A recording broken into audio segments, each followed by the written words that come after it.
Hello and welcome to Annie's Short Stories. I hope you enjoy this story.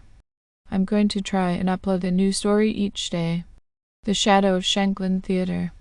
The Shanklin Theatre stood like a sentinel of forgotten dreams on the Isle of Wight, its Victorian silhouette etched against the misty twilight. Holly Arnold paused at its threshold, a breath catching as she traced the weathered carvings on the oak doors, gargoyles and cherubs locked in an eternal, grotesque dance. She had come to confront the whispers that clung to this place like cobwebs, tales of a shadowy figure, a spectre that roamed the stage long after the curtains fell. A paranormal investigator by trade, Holly was accustomed to sifting through superstition, separating fact from the fanciful yarn spun by locals craving a shiver. Yet, as the wind sighed through the gnarled trees flanking the theatre, she felt an uneasy coil in her gut, a premonition that this night would test her skepticism. Inside, the grand foyer swallowed her footsteps, the air thick with the musk of aged wood and the faint perfume of decayed velvet.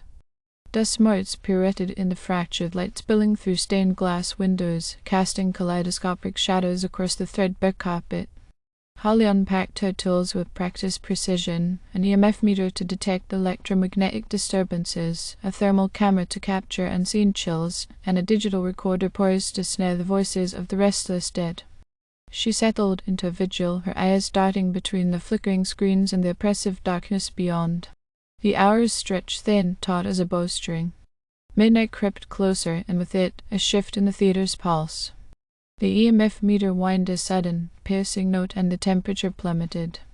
Holly's breath fogged before her, a ghostly plume in the dimness. She froze.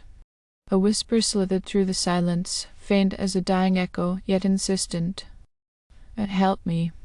Heart pounding, she rewound the recorder and played it back. There it was, a voice, brittle and mournful, threading through the static. Help me. Sleep eluded her after that, the plea reverberating in her mind like a tolling bell. By morning, Holly descended into the theatre's archives, a labyrinth of crumbling papers and forgotten relics beneath the stage. Amid the chaos of yellowed playbills and faded photographs, her fingers brushed a brittle newspaper clipping. Tragic accident claims life of rising star Edward Hargrove, 1892. The article painted a sanitized picture, a young actor, poised for greatness, felled by a tumble from the catwalk during a rehearsal. Yet, beneath the ink, a murmur of doubt lingered. Whispers of foul play, it hinted, dismissed as the ravings of a grieving troupe. Holly dug deeper, her curiosity a relentless hound. In a shadowed corner she unearthed a journal, its leather cover cracked like parched earth. The elegant script within belonged to Edward himself, each entry a window into a soul teetering on the brink of triumph and tragedy. She read of his love for Lillian, a radiant actress whose laughter once filled these halls, and of Marcus, a rival whose envy festered like a wound. The final pages trembled with dread. Marcus knows, his eyes burn with hate. I fear he will not let me have her or the spotlight. The last entry ended abruptly, the ink smeared as if the pen had been wrested from his hand. That night the theatre awoke. Shadows writhed along the walls, fleeting as smoke, and the whispers swelled into a chorus of despair. Holly's equipment erupted in chaotic symphony, meters screaming, cameras flashing anomalies, but nothing prepared her for what came next. The shadowy figure materialized center stage, no longer a mere silhouette. A man, clad in a tattered Victorian costume, his face a mask of anguish and rage, stared directly at her. His eyes, hollow yet ablaze, bore into her soul. He extended a spectral hand, and Holly felt a tug, an invisible thread pulling her toward him. "Edward," she ventured. "I know what happened." The figure hesitated, then nodded a slow, deliberate gesture and dissolved into the ether. The living and the dead. Holly's resolve hardened. She sought out Mr. Jenkins, the grizzled caretaker whose family had tended the theatre for generations. His rheumy eyes narrowed as she pressed him in a cluttered office behind the ticket booth. "You've heard the stories," she said. "Edward's death wasn't an accident." Jenkins shifted uncomfortably, his gnarled hands twisting a rag. "Old tales, the nonsense of it, you know more." He sighed, a sound like wind through dead leaves. "My grandfather Marcus, he worked here. There were rumors, but it's the past." Holly's pulse quickened. Marcus's grandson. The pieces snapped into place. Marcus killed Edward. Jenkins flinched, guilt etching lines deeper into his withered face. It's a shame we bear, but it's done, and no point in dredging it up, and no, Holly countered. Edward's still here because of it.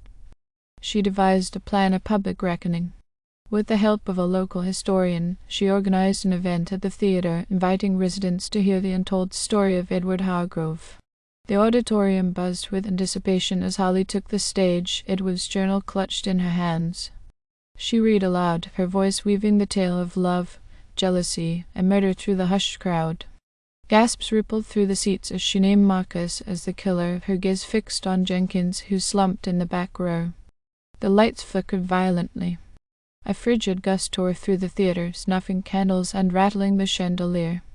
Edward's ghost materialized once more, towering over the stage, his spectral form radiant with purpose.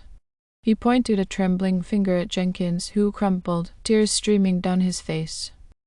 It's true. My grandfather confessed on his deathbed he killed Hargrove, pushed him, and lived with the lie. The confession hung in the air, heavy as the fog outside. Edward's ghost turned to Holly, his features softening, the fury in his eyes replaced by something akin to gratitude.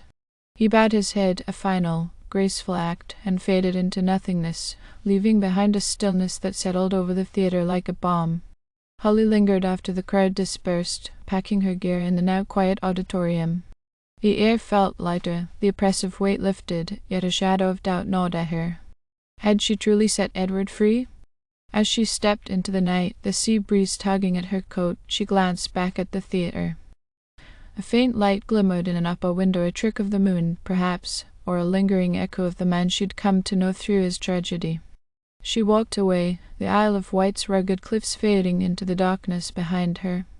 Holly Arnold had faced the unknown and emerged with answers, but the whisper of Edward's voice lingered in her ears, a reminder that some spirits, once stirred, never truly leave. Thank you for listening. I hope you enjoyed this story. Please don't forget to like, and even better, like and subscribe. Thank you very much, and I hope you have had a great day.